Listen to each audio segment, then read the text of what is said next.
స్వామి ఇట్టగాస్తాంది ఎన్నెలా ఊపేస్తా ఉంది సిత్తరాల ఉయ్యాల వీచే గాలికి అత్తర తిందెవ్వరు మారే జాముకి మత్తు పెట్టిందెవ్వరు మాయదారి మనసాగక జాగరమయ్యారా తడిసిపోయారా తడి మెరిసిపోయారా నీ చిలిపి కలల్లో ఒళ్ళు మరిసిపోయారా తడిసిపోయారా తడి మెరిసిపోయారా నీ చిలిపి కలల్లో ఒళ్ళు మరిసిపోయారా.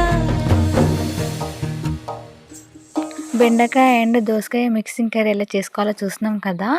మనము బెండకాయని ఎలా పడితే అలా కలపకుండా గరిటెని కింది నుంచి ముక్కల కింది నుంచి తీస్తూ స్లోగా కలుపుతూ ఉండాలి. అలా కలపడం వలన మనకు ముక్క అనేది విరిగిపోకుండా ముద్ద ముద్ద కాకుండా ఉంటుంది.